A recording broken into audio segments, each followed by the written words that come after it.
So what I want to talk to you today about today is I call it gentle practice, but it's about inner monologue and about how we talk to ourselves when we practice. So we know since 1997 and more so every year in neuroscience they discover the brain has plasticity. It can be changed, and we know how it trains and how it acquires skill. And so when there's an action of any sort in our body, in our music, however it happens, there's a substance in our brain that wraps around that neural pathway called myelin, which is like electrical tape around a circuit. And so the next time you repeat that action the same way, the body wants to go down that one instead of this one, or that one, or that one, or that one. So it wants to play the high F sharp pianissimo staccato rather than the G or split the E. Right? It wants to do that because we did it before. And so it's like, oh, the myelin's wrapped around that one, so that's the pathway that I want to go down. So if we know that an action and then an action repeated creates more myelin wrapped around it, we keep repeating that action, makes that circuit have lots of myelin around it, so it's the preferred circuit, it fires faster, it fires more efficiently, and it fires easier. It's the same when you have any kind of skill that you would acquire. In the beginning, it's really difficult. Remember when B natural was like, no way, man, I'm pushing all those valves down. I'm hiding something in the third slide, I can't push that one down. Funny because it's true. Great. So thanks for coming. But anything in the beginning feels difficult because we're not really sure, and there's billions of possibilities of ways to have that action happen, and we're not really sure how to repeat it yet. So everything feels a little bit tense, and there's anxiety that goes with it, or it feels difficult. And then later on, it's like, what was so hard about that? You've felt this before because you've acquired skill for a piece of music that you didn't know you were acquiring it relative to the piece of repertoire. And you went away from a piece of music for a long time and didn't practice it, but you kept playing, and then you came back to the piece, and what was it? It was easier, wasn't it? How'd that happen? Yeah, because you were acquiring the skills that were represented in that piece that whole time, and you just came back to the piece of music, probably a little bit less fettered with inner monologue, things that were going on in your head. So, if we want to acquire skill for any of these things, for any sort of, we would know about how to acquire skill for breathing. There's loads of methods for acquiring skill about how to play. But because there isn't any sort of mechanism in our brain for telling us don't think like that, like someone coming out and going, right, every time you had a stupid thought, which would be helpful, because you'd stop doing it, like when you burned your hand on the stove. If like your brain would fry every time you had a stupid thought, I'd have been dead a long time ago. But we would stop doing it. But the problem is there isn't any mechanism in place that we're aware of, at least at this point, today, right now, that allows us to go, wait a minute, I shouldn't be thinking that way. So but those are skills. People that procrastinate, it's easier for them to procrastinate because the myelin wrapped around that circuit's like, well, it's just easier to do this than do something new. It's not just the momentum, it's a skill for procrastination. It's an actual skill. All right, let's go the other one. How many people have had, so I talk over to it's like you got separated by age. It's like everybody with no hairs over here and everybody that's young with hats on is over here. I guess I'll go over here. So how many people have getting ready for a recital or a concert, and that mistake that you had in the music that you truly, okay, I'm going to practice this today, I'm going to get rid of that mistake, and then every day that got closer to the recital, the mistake got easier and easier to make happen. It was like you couldn't make it go away. How many people has this happened to? Until like the day before, you're like, oh my God, I can't believe this, it's still in the music! Every hand, right? This is why. You acquired skill for it. You practiced it every day. You're an excellent practicer of that mistake. So it just appears again and again and again and again and again. So we have to have a way that we're practicing. How many people have things when they're practicing, you practice and it goes like this. This is how you practice. So you start at the upper hand, left-hand corner of the page and you play, right? And then as all of a sudden you make a mistake and then there's a little bit of matter that forms right next to your stand. It's called a shame pile. And then you keep playing and you keep playing and playing and there's more mistakes and there's more shame pile and all of a sudden the shame pile's so big it tips the stand over, right? And then you like stop and then you say something inside of your head or possibly out loud that you would never whisper to your dying grandmother. And then you do stuff, then you do what? Then you go, okay, don't do this, watch out, dodge, parry, watch out, don't be flat, don't be sharp, watch out, and then you go back to the beginning and do what? Start again. Right? Right, that's how you practice. So, and this is why the mistakes never seem to go away. So, part of that practice is getting this straight for it. That's what has to happen first. Right? So there has to be some sort of acknowledgement that that's a part of the skill base that you're trying to acquire. That it's not just like, okay, yeah, no, I practice my Arbin and I get better at Arbin, but my thoughts are mine. They're just natural, they just happen. Not so much, not so much. We know that if we have low blood sugar, the brain creates thoughts about, I must have chocolate. Yes, anybody that plays in the bass clef knows this phenomenon. So it's the same in the practice room. You're in the practice room and you've been doing the same passage over and over again, and you start to slouch a little bit, you start to get a little bit tense because you're angry that you can't play it right, and then it's like, and then the thoughts in your head start to go, and it's because everything's pulled out of balance. All right, I'll talk about that after I'm going to play for you a little bit. But that's the basis of what I'm going to share with you today. I'm just going to play for you because I want to in a laboratory format, sort of like a rehearsal with Carol and I that just happens to have people hanging out in it, show you how I try to approach playing music all the time, so that my brain can be free to be artistic, and my body does what I've trained it to do over and over and over and over and over again, and wrap miling around those circuits. So when it's time to do it, the brain just goes, oh yeah, boom, and it comes out. There's less thoughts about, watch out, third slide, pull, 2 and 3, careful, right? All that list of instruction that goes on when we're trying to play music, right? That's what anxiety is. That's what nervousness is. Nervousness, when you're trying to perform music or in anything, is not a sudden lack of thought, like, or your thoughts slow way down. That's not nervousness. It's the other way. You spin up faster and faster and faster, and watch out. So when you're practicing, you keep your information set small, and that's all you can think about. It's like when I'm playing, it's like music, beer. That's it. It's nothing else. There's nothing else in there. Oh, I have children. I have to go take care of them. I'm kidding. I'm joking. So you have to create skill for all of that. So we're going to try that today. So I'm going to start with a piece of music that I love to play, and this goes to the ethos of what I'm talking about.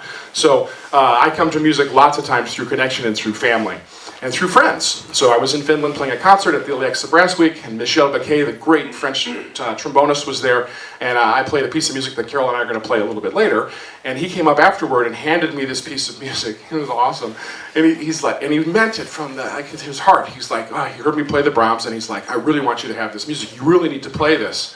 So he comes up and he's like, you must have this music. And he hands it to him and he goes, wait. And he takes it back and he puts his signature on it and he goes, there, it's for you now.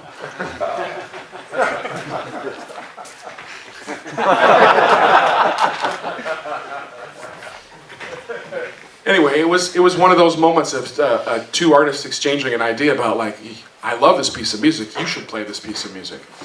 So, and that's really how I've collected so many of the tunes that I get to play throughout my career. And this is one of those situations. So we're going to play a piece of music that was given to me by a friend, and two friends are going to play it for all of you, my friends that have been my fans and supporters for a really long time in my career.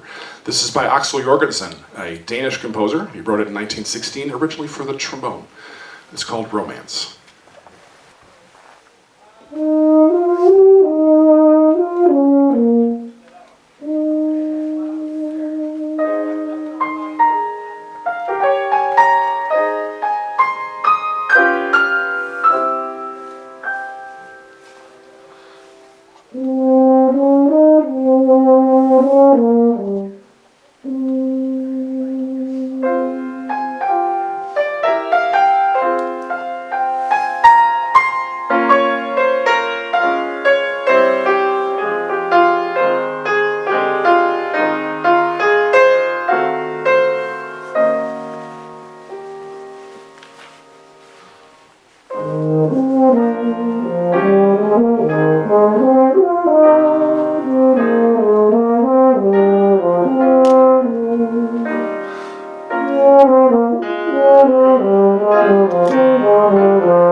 So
we talked about okay, I have to get my inner monologue correct, and that maybe my thoughts aren't my own and something's creating that. Okay, so my humanity is built of three different parts, so is yours, everybody's is the same. We have a physical self, we have an emotional self, we have an intellectual self. They're intertwined together, but every once in a while one can kind of like slingshot out and go out somewhere. And what happens is it's just like a bass drummer in a band, right? They just go along, it's like the other ones just go along for the ride. It's like, okay, fine. Right? So what do I mean by that? What do I mean? So if you're physically out of balance, what happens? Something else goes out of balance. Anybody, or how about the other way around? So one steps out, the others follow. One steps back towards balance, the others follow. Anybody ever had one of these really outrageous emotional fights with somebody? And then you stub your toe, or you bang your elbow, or you hit your head on something? Does that ever happen to you? And other than on purpose, hit your head on something? Yeah, exactly, because something's way out of balance, the other ones follow. Right? You don't walk around finding people that are out of balance physically, that have horrific diseases, in a great mood. Right? Hey, I have 108 temperature, how are you? Right? Hey, how's my Ebola? Hey, good to see you. It doesn't go like that, right? It's completely different. It goes the other way. So when you and all of us are in the practice room, and something in my head is something that I would never say out loud to anybody, right? That something's out of balance. Maybe I need chocolate, right? Maybe I need a hug. Maybe I just need to stand up and stretch a little bit. But I definitely don't want to have that going on in my head, and I do not want to play my instrument while that's happening in my head, because then I'm acquiring skill for that. And then when I sit down, it's like, bang, there's that guy again, and they're going, hey, guess what? Hey, Ebola, what's that? Whatever. Somebody in there talking to me is like, wait a minute, I don't want that in there. I want that in there. That's what I want. I want the music inside. So you have to be able to train yourself in a way that allows for that to happen. And the first part is just like, hey, acknowledging it. So in the breathing gym, for example, we start with stretching. Why? The spine's supposed to move in 6 different directions. We spend it all day forward, curve, typing, texting, sitting and typing and texting, and it's curve forward, driving, and road rage fingeritis and stuff like that. and all those things are going on, and it's stress, and it's curve forward, and we're not spending time thinking about, oh yeah, I gotta have to stand balanced before I would even think about playing. So that's part of the approach of the breathing gym and how that applies. So how do you keep your head straight?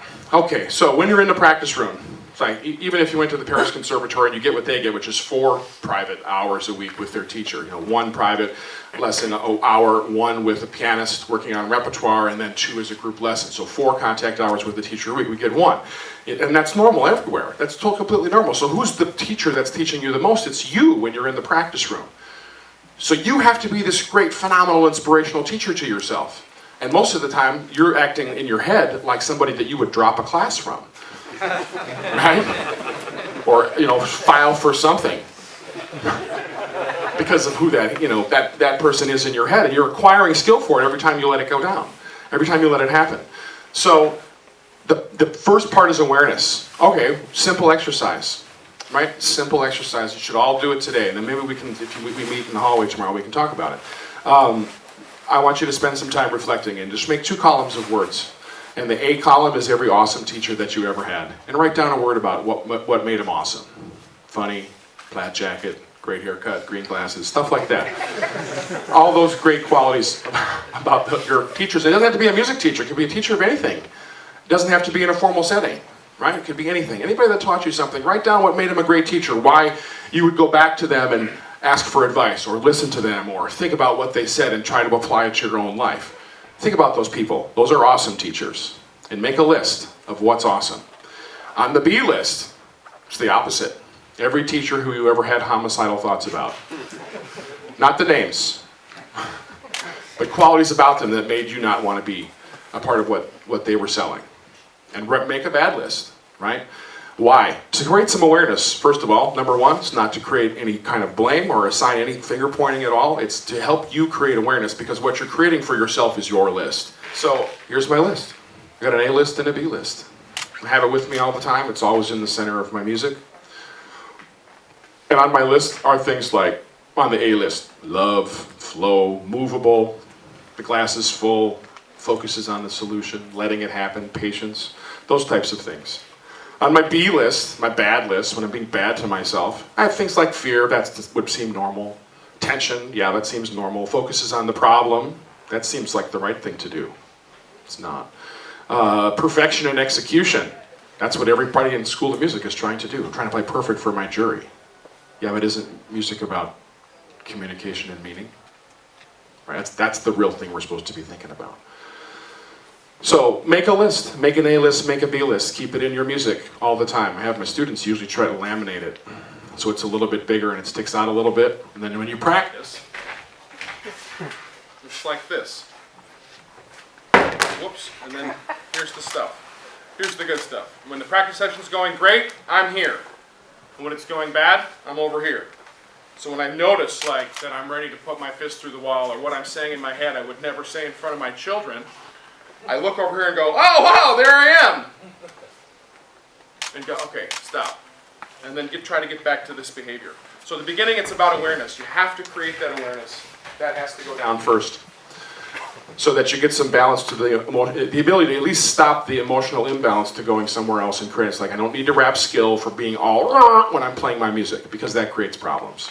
And that's the principal teaching that I do in my house now, people that are having troubles when I'm home in Chandler, Arizona.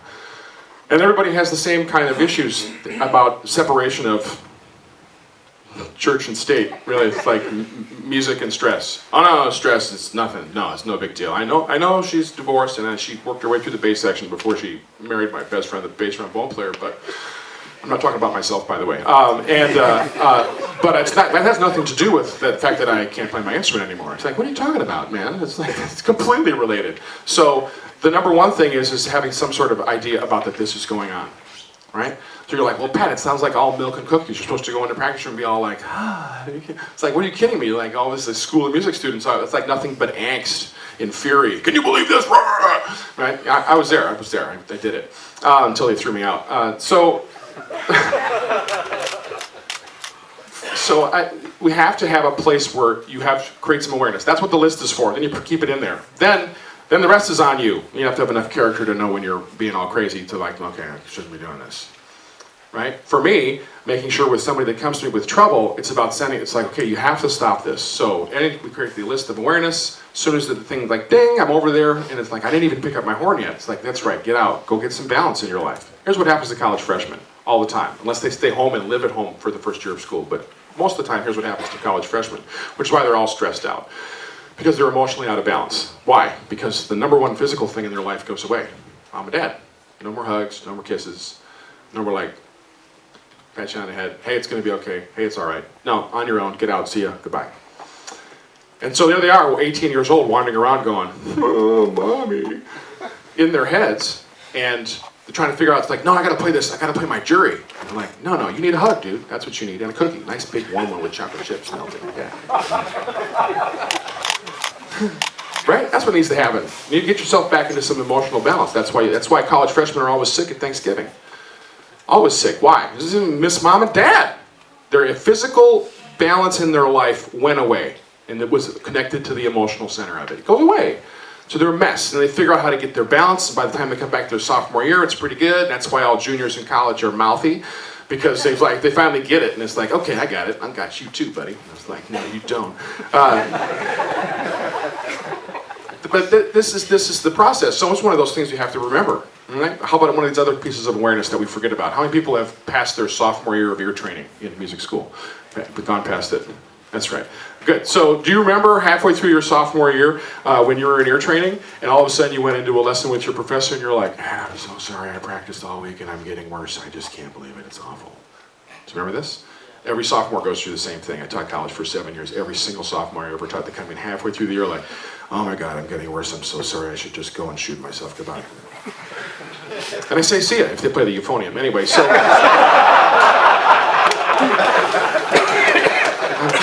I'm just kidding. Really. Okay, so... knock it off, Carol. So they come in and they're like, oh man, I can't do this anymore, blah, blah, blah. I'm like, hey, are you in ear training? They're like, yeah. I'm like, how'd you do last year? Oh man, I aced it. I'm like, you doing okay this year? Yeah, I'm doing fine. I'm like, you're not getting worse.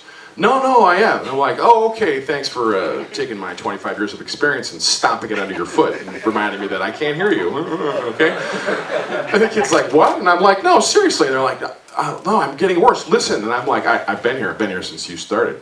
And they're like, well, what's going on with my playing? And I'm like, no, you can finally hear now. You've been that bad all along. You can finally hear.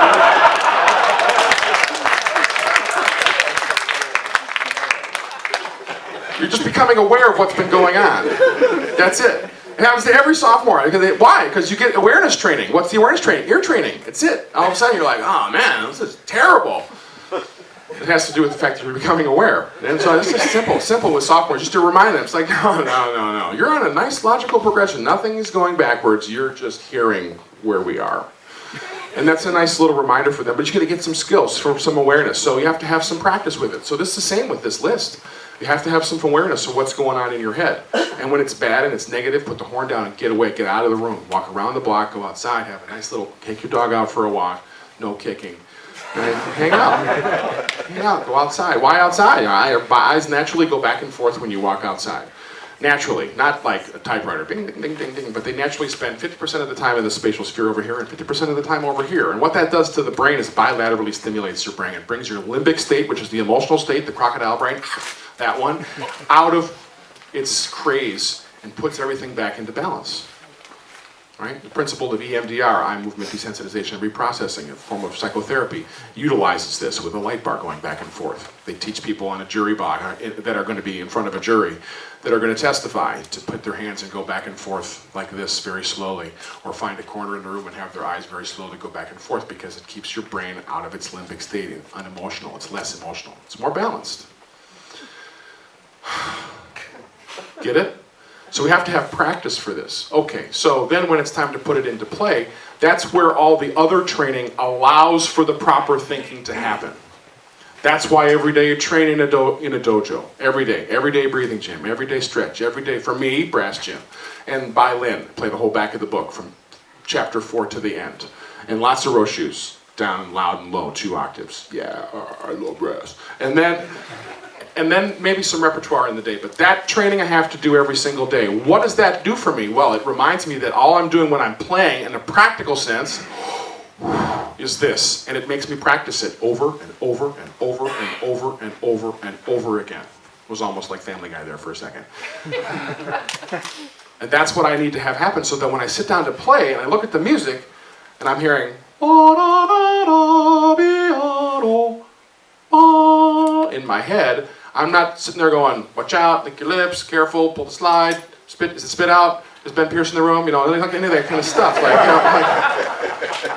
None of that belongs up there. It's about art, and that's what you come to have. You come to have an emotional connection with the music. So it's my job as the musician to prepare myself to allow for that share exchange to happen. And if I'm up here running through my list of crap that I got to get done, or you know what my problems are, and why can't I have more hair and stuff like that, then there's no exchange, there's no emotional connection that can happen with it. So it doesn't matter how good the music is; it's just flat and it's just stale. And for me, it's really important working as a soloist. This is my year-at-a-glance calendar. It's like working as a freelance tuba soloist to make sure, because for me, the whole thing's the rebook. I hope they come back, or the referral. It's huge for me, the referral, to get more work. So I have to leave people with a really emotional, like, some way. Hopefully, if I get a chance to play more than one piece, there's some and some and a whole variety of things in between.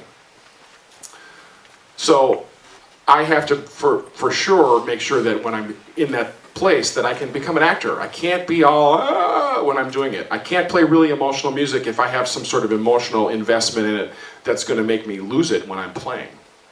Because I'm not an actor. I can't afford to have like tears streaming down my face and my peeling back when I'm trying to go. Right?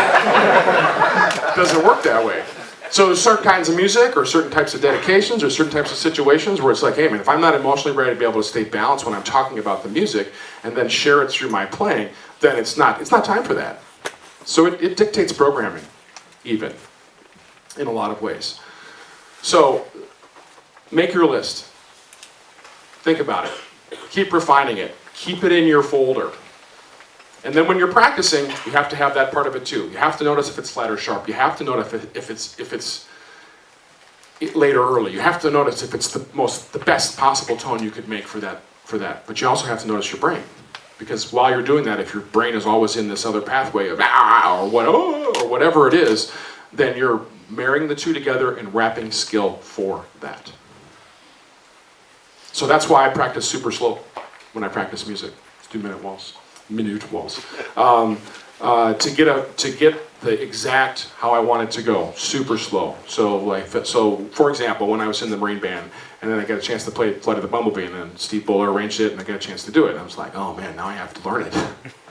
Because I was like piecing it together from a John Fletcher recording. Here, Steve, make a thing from that. That sounds pretty good to me. And then I'm like, oh crap, he did it. I have to play this now. So it was quarter note equals 60, you know.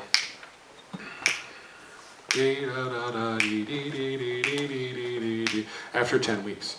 That was to get there. And then one click and slow and very exact and very precise. And then there were some methodologies to make it go faster. But there was that part of the precision that went along with it. And then every day at the end, I would just turn on the recording of Mr. Fletcher playing it and try to play along.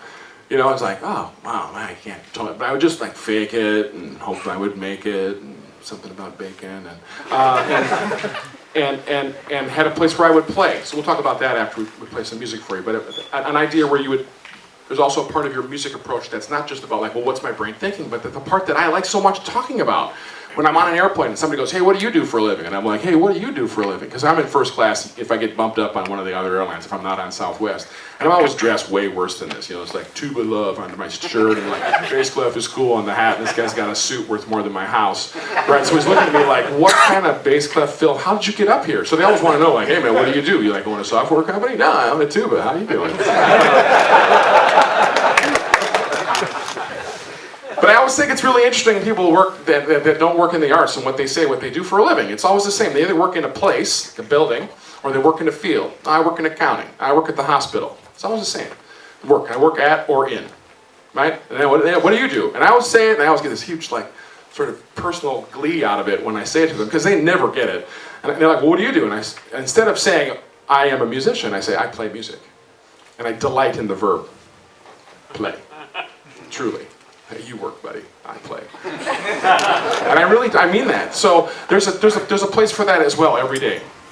At the end, maybe in the beginning, maybe in the middle, maybe when you're frustrated, where you're supposed to just play.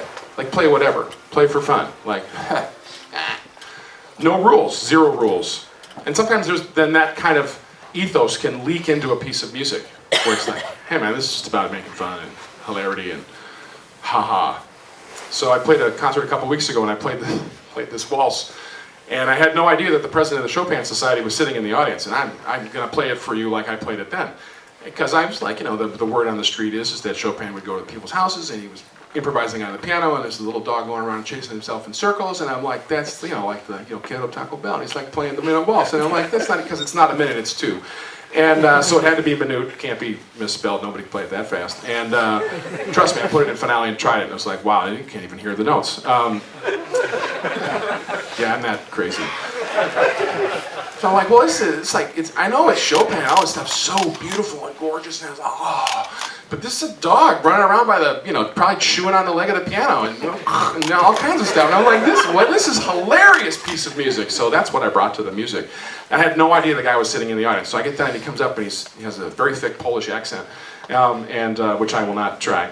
And he says, do you play other Chopin? I was like, oh, yeah, I play quite a few. And he's like, oh, we'd love to have you come down and perform for the Chopin Society, a concert. And I was like, based on the Minute Waltz, what I just did to that piece of music? And he goes, oh, I love it. I could see the dog running around the whole time. And I was like, well, you know the story. And he said, you told it. And I was like, oh, yeah.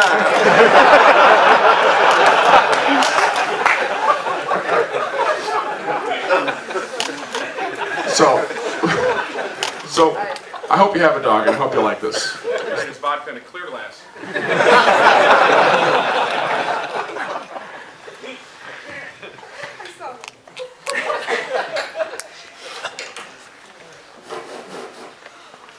All right, sorry, Carol.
So,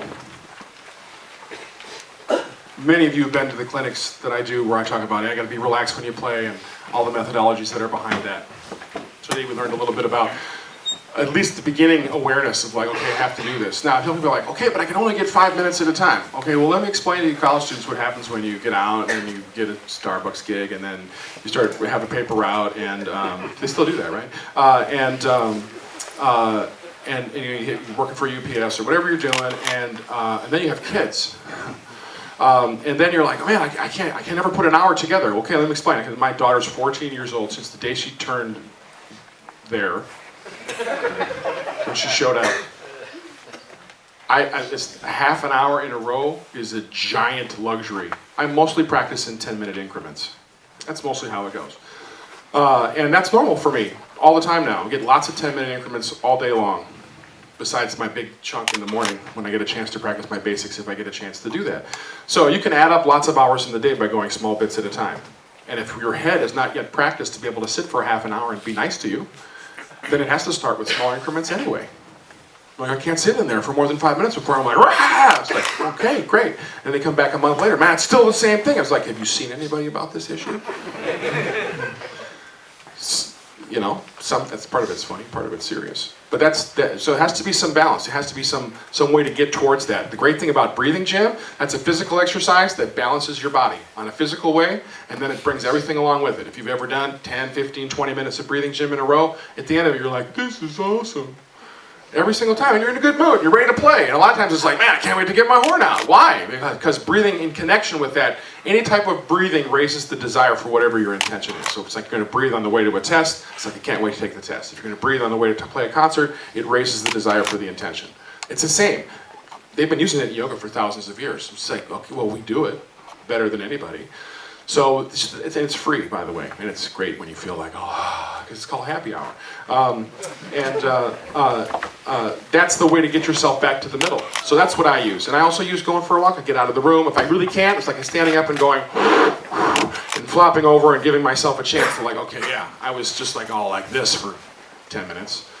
Or I sat down and I was like, I can't believe she cheated on the test. She did this and then this and no, and there's no that parking ticket and that speeding ticket. Okay, no, it's like no way, it's not going to happen.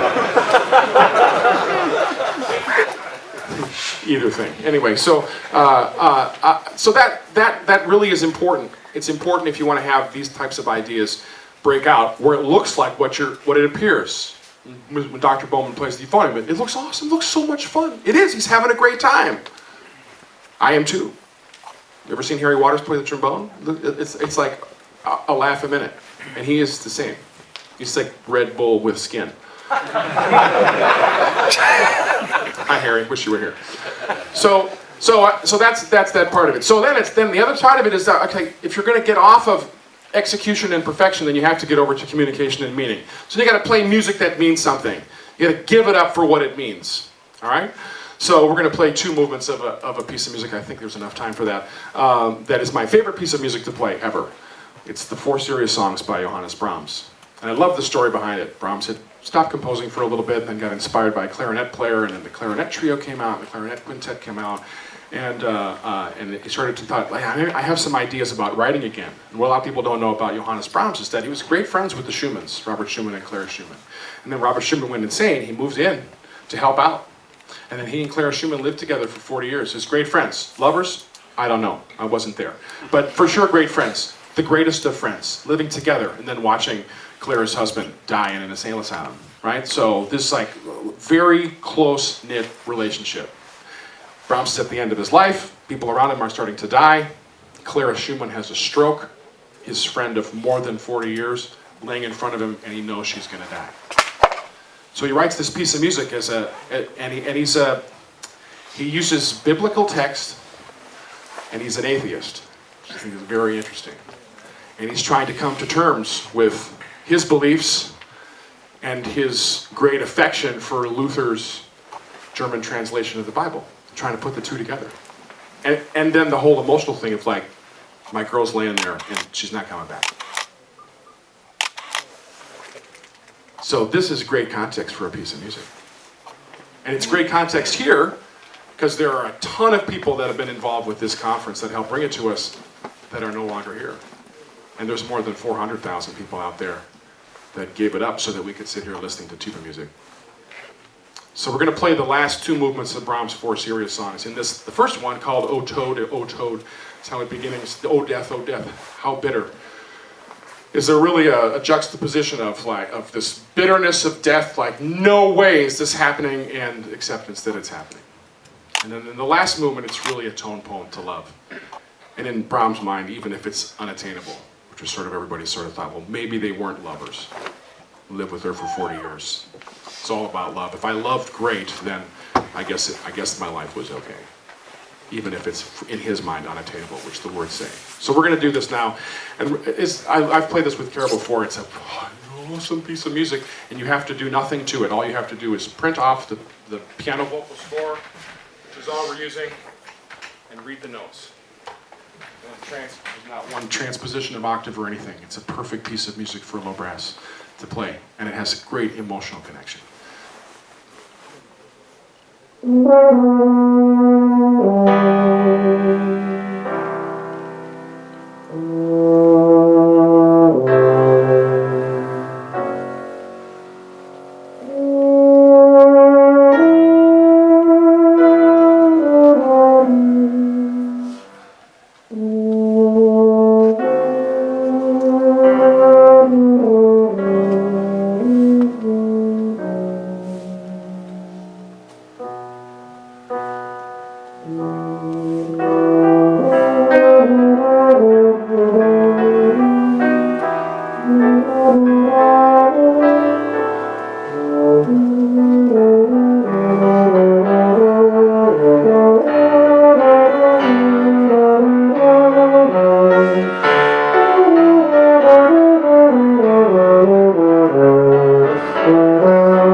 We're going to end like I always do, because you guys would string me up by my stinger if I didn't play this. So, and in the ethos of like, hey, stay relaxed. So try to like don't listen with your ears and just try to watch my hands and how relaxed I'm trying to portray this, because that's where I am in my head. And you play something, you're really ready to play something in a relaxed way when you've played it maybe 3,000 or 4,000 times in public. That's what we're going to do for you now. I hope you like this. This is not the glowworm.